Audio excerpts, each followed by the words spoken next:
If your Mexican rice keeps coming out sticky and clumped, I've got you.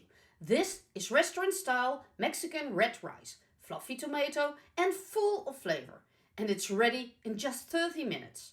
These are 3 rules. Follow them and it's foolproof every single time. Rule 1. Rinse the rice. Put it in a strainer and run cold water over it, swirling it around until the water runs mostly clearly. This washes off the extra starch. Heat a little oil over medium-high heat, add the garlic and stir for about 10 to 15 seconds until it smells amazing. Then add the onion and tomato paste together.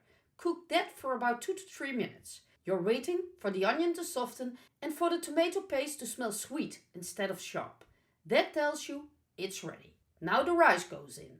Stir it around for 1 to 2 minutes until every grain looks glossy and coated. This is rule 2.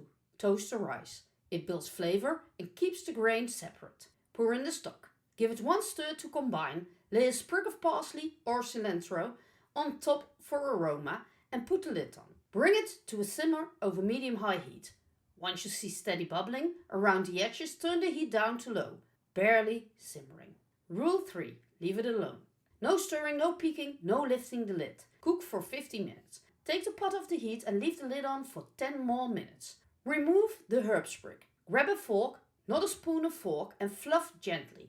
Finish with chopped parsley or cilantro. Fluffy, savory, warm, and exactly what taco night needs. Great inside burritos, grilled chicken, chili, pulled pork. The full recipe with all the exact amounts is linked in the description below.